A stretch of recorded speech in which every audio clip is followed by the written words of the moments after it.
So truly, the contradictions in John are quite endless. I'm not going to go into all of them, but I am going to go into a few extra now, which are going to be important for decoding and showing you some of the contradictions in Mark and Luke. Now, there's different tactics, and I'm kind of opening your mind and eyes to the different tactics and how we can see the deception in the scriptures, okay? So again, once again, I will make it very evident and clear, there is not a single word incorrect, out of place in the correct scriptures, alright? There just isn't. So now I'm going to show you illogical things in the storyline and the creation of the text. It shows you it's poorly created, and the scriptures and these verses show you illogicalness. The scriptures are perfectly logical. There is not a single sentence out of place. Only poorly generated, tampered with scriptures are stupidly illogical in the sentence structures and the comprehension of the text. So now I'm going to make this very apparent. If it looks like it's written by a 4-year-old, it is. It's written by dumb Romans. You cannot manipulate and fake true wisdom and knowledge. Okay, so let's look at some of these other contradictions, but I'm mainly showing you the illogic to why it's so dumb that a smart person wouldn't write this. If you're writing a scripture, a holy scripture, you are meticulous with the words of how you are writing it. You're checking it twice. You're going over it 10 times. You're making sure it's written properly, right? You don't create poorly, insanely, horribly written works that literally look like a 2-year-old has written it. Right? So anyway, let's get into it. We've got Yahusha saying, raise up and take your bed when he heals somebody, right? On the same day it was the Sabbath. So this is teaching to break the Sabbath, right? I'm going to go into the Sabbath straight away, basically after decoding these Gospels and showing you the falsehoods of them, because it is very important if we want to get into covenant.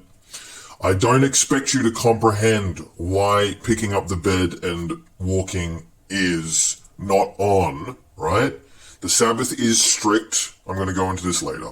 It is a strict Sabbath, right? But there's a logic here, okay? The logic is, if someone is poor and they have a bed out in public, they're either poor, homeless, or a beggar, right? They don't have a home. They don't have a home, and they would have set their bed up somewhere where they sleep, undercover, etc., blah, blah, blah. For the Messiah to command the man to pick up his bed and be on his way, right? Rise and take up your bed and walk. There's no need for him to pick up his bed. It's illogical. It's illogical. The bro's got no home. Where's he going to bring the bed to? He's going to walk straight back to where he's got his bed stationed, because he's either poor or homeless and doesn't have a house. So this is illogical. Picking up your bed and walking with it for no reason. You're a poor homeless man. Where is he going to go? Is he going to go to his mansion that he's got? No. It's illogical that he picks up his bed and walks. Where to? He's homeless. He's crippled. He's poor. Okay? It's a badly constructed text. Let me show you some more. The Messiah is preaching in the temple, and the Yahudim marveled, saying, how knows this man the scriptures, having never learned? Yahusha answered them and said, my doctrine is not mine, but he that sent me. Here is the illogic. Is the Messiah going around and saying, hey guys, I've never learnt scripture, but blah, blah, blah, blah, blah? No. How do the Yahudim know he hasn't learned scriptures? This is impossible and it's ridiculous. It's ridiculous. This is a poorly constructed storyline. How do the Yahudim know that Yahusha has never learned scripture? Is someone going before him ringing a bell going, here is Yahusha, who's never learned scripture? See, it's illogical. This is an illogical construction of a sentence, of a paragraph, of a storyline. It doesn't make sense. How do they know he has not learned scriptures? Right? Illogical. It is illogical. It makes completely no sense that they would know this fact about him. Okay? See? Illogical construction. Let's keep going. Alright, this one's a massive contradiction of the scriptures here. This blind guy, the rabbis are saying, why is he blind? Did he sin? Did this man sin or did his parents sin? Why was he born blind?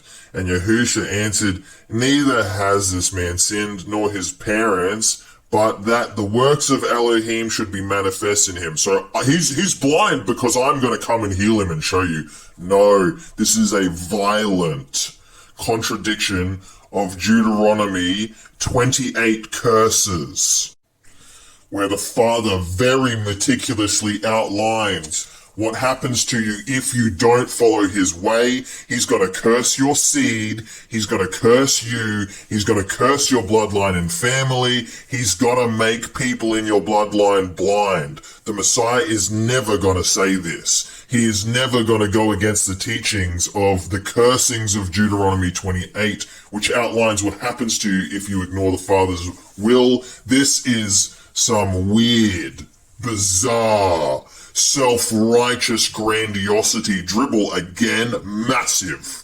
contradiction that the Messiah would not ever say. Alright, are we ready for more of this right here? So the Messiah says, Judah is gonna betray me. Now look at this illogical, complete tardation, right? I say to you that one of you shall betray me. And they're like, who's going to do that, right? Who's going to do it? Tell me, tell me, Messiah.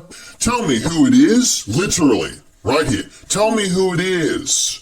And then the Messiah says, he it is to whom I shall give a morsel when I have dipped. And he does it straight away. And when he dipped the morsel, he gave it to Judah, Yehudah, right? And after he gave it to him, Satan entered him, right? And then Yahusha said to him, that you do quickly. And then none of the apostles have any clue what just took place, right? None of them knew the whole Now no man at the table knew for what intent he spoke this to him. For some thought because blah, blah, blah, blah, blah, blah, blah, blah, blah, blah.